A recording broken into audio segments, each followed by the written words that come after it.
The exiled heir to the peacock throne has just declared the world stands with the Iranian people. But is this a genuine turning point or a dangerous political gambit? We are breaking down the explosive statement from Crown Prince Reza Pahlavi, the son of Iran's last Shah. This is not just about one man's words. This is about a decades-old struggle reaching a boiling point. The message was clear, direct, and aimed at the heart of the Islamic Republic. We have the full analysis of what he said, why he said it now, and what it could mean for millions of Iranians risking everything. This story is developing by the minute. To understand why the statement matters, you must understand the deep history.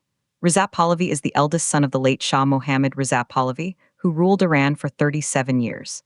His reign was marked by rapid modernization and severe authoritarian rule. It ended in the 1979 Islamic Revolution. A revolution that overthrew the monarchy.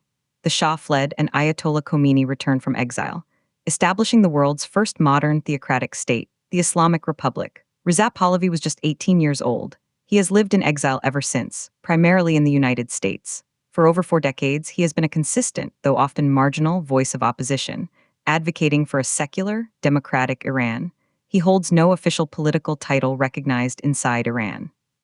The regime labels him a traitor, a symbol of a despised past. But for a segment of the diaspora and some within Iran, he represents a pre-revolutionary national identity, a different future. The context today is critical.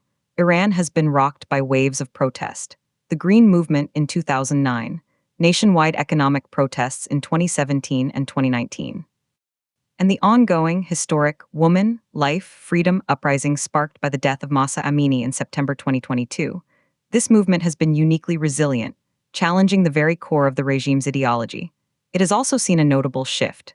Protesters are now more openly criticizing the entire system, not just its policies, and some are seen chanting nostalgic slogans about the Pahlavi era, a once unthinkable act.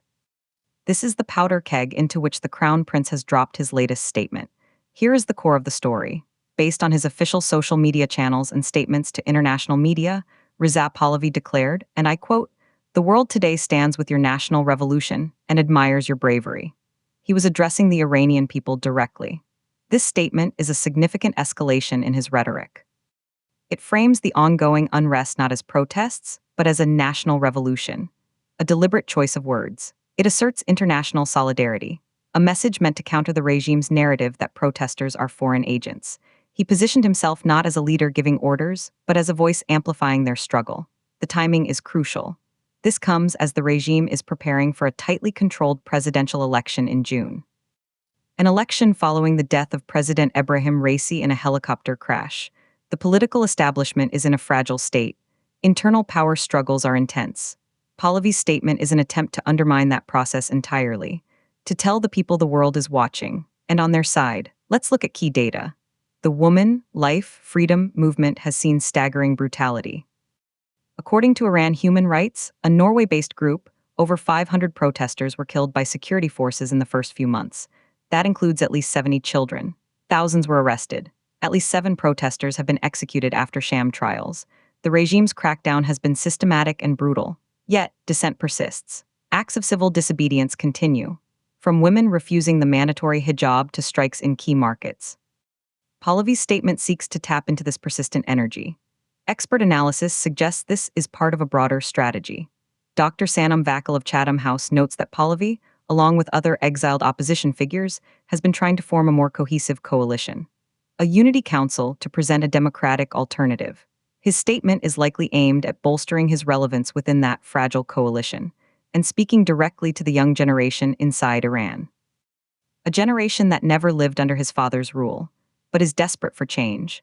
But this story has multiple, conflicting perspectives. The regime's response has been predictable and swift. State media has ignored Pahlavi's specific statement, but they consistently attack him, labeling him a footman of Western powers and a remnant of the corrupt monarchy. The powerful Islamic Revolutionary Guard Corps commanders regularly vow to crush any sedition inspired by foreign enemies. They lump him into that category. Within Iran, the reaction is mixed and dangerous to gauge. Public support for the monarchy is illegal to express, but scattered videos from protests show some waving the old imperial flag. Yet, many veteran activists and young protesters are deeply ambivalent. They reject the current theocracy, but also fear replacing it with another form of authoritarianism. They remember the Shah's secret police, the Savak. They want a truly democratic, pluralistic system, not a restoration. This is Pahlavi's biggest challenge. International reactions are also nuanced. Western governments, while critical of the regime, have not endorsed Pahlavi or any specific alternative. The U.S. State Department, for instance, supports the Iranian people's right to protest but does not back a particular leader or outcome. This makes Pahlavi's claim that the world stands with you somewhat aspirational. It is a political statement, not a diplomatic fact. However, he enjoys support among some influential U.S. lawmakers and think tanks. The deeper implication here is about narrative warfare. Pahlavi is attempting to shape the international perception of the conflict. Framing it as a revolution with global moral support puts pressure on democracies to take a stronger stance. It also aims to demoralize the regime's base by suggesting their isolation. Furthermore, this highlights a rift within the opposition itself. Other groups, like the Marxist-leaning Mujahedin-e-Khalq or secular Republicans, have their own visions. Pahlavi's prominent voice can sometimes hinder unity, as others are wary of his monarchist background. The analysis shows he is walking a tightrope, trying to be a unifying symbol without dictating the future. A difficult, perhaps impossible, task. So, how does this affect ordinary Iranians? The impact is immediate and psychological. For a protester in Tehran or Kurdistan, hearing a figure with global name recognition affirm their struggle can be a morale boost, a sense that they are not forgotten. But it also carries immense risk. The regime uses any connection to exiled figures like Pahlavi to justify harsher crackdowns. An activist could face even more severe enmity against God charges if tied to monarchist aspirations. Economically, the statement changes little. Iran's economy remains crippled by sanctions, mismanagement, and corruption. Inflation is estimated at over 40%. Youth unemployment is rampant. Pahlavi's words won't put food on the table, but they feed into a narrative of inevitable change that could affect market psychology and capital flight. The social ramifications are profound. Iranian society is fractured, between hardliners and reformers, between secular and religious, between generations. Pahlavi's intervention appeals most to the urban, secular middle class and the vast diaspora, but it may alienate religious minorities and working-class communities with different priorities. It reinforces a culture war. Politically, the consequence is increased polarization. It makes any internal reform within the system even harder. Hardliners will point to Pahlavi as proof that protests are about regime overthrow, not policy change. This undermines moderate voices inside the establishment. So what happens next? Watch for signs on the ground. Will his imagery or slogans appear more frequently in protests? That is the real test of influence. Also, watch the regime's security response. Will there be a new wave of arrests targeting alleged monarchist cells? Finally, watch the opposition coalition talks. Can they produce a credible platform that goes beyond personality? The next few weeks are critical. What are the experts saying?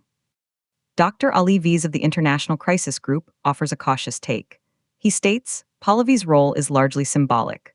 The movement inside Iran is leaderless and rejects hierarchical leadership. His utility is in keeping international attention focused, but the real change will be decided on the streets of Iran, not in exile statements. Historian Dr. Abbas Milani compares this to other exiled figures in history, like Charles de Gaulle during World War II. But he notes a key difference. De Gaulle had a unified resistance to coordinate. Iran's opposition is fragmented. The Islamic Republic's resilience is also a factor. Experts like Dr. Susan Maloney of the Brookings Institution point out the regime has survived immense pressure for 45 years. It has a powerful coercive apparatus and still commands the loyalty of a significant portion of the population. Predictions are fraught. The most likely forecast is continued stalemate in the short term. The regime is too strong to collapse quickly. The opposition is too diffuse to seize power. But the long-term trend is clear, a deepening crisis of legitimacy for the theocracy. Each cycle of protest weakens it further. Pahlavi's statement is a bet on that long game, a gamble that history is finally moving in his direction. Key takeaways tonight. Reza Pahlavi has thrown his symbolic weight behind Iran's protest movement, calling it a revolution. This amplifies the challenge to the regime, but also highlights deep divisions within the opposition. For ordinary Iranians, it's a message of solidarity that comes with real danger. Watch the streets, watch the regime's response, and watch to see if exiled opposition groups can turn words into a credible plan. The struggle for Iran's future is entering a new, uncertain phase. For continuous global breaking news and deep dive analysis, subscribe to Kenya News Update today. We bring you the stories that matter from every corner of the world. Subscribe to Kenya News Update today for more breaking news.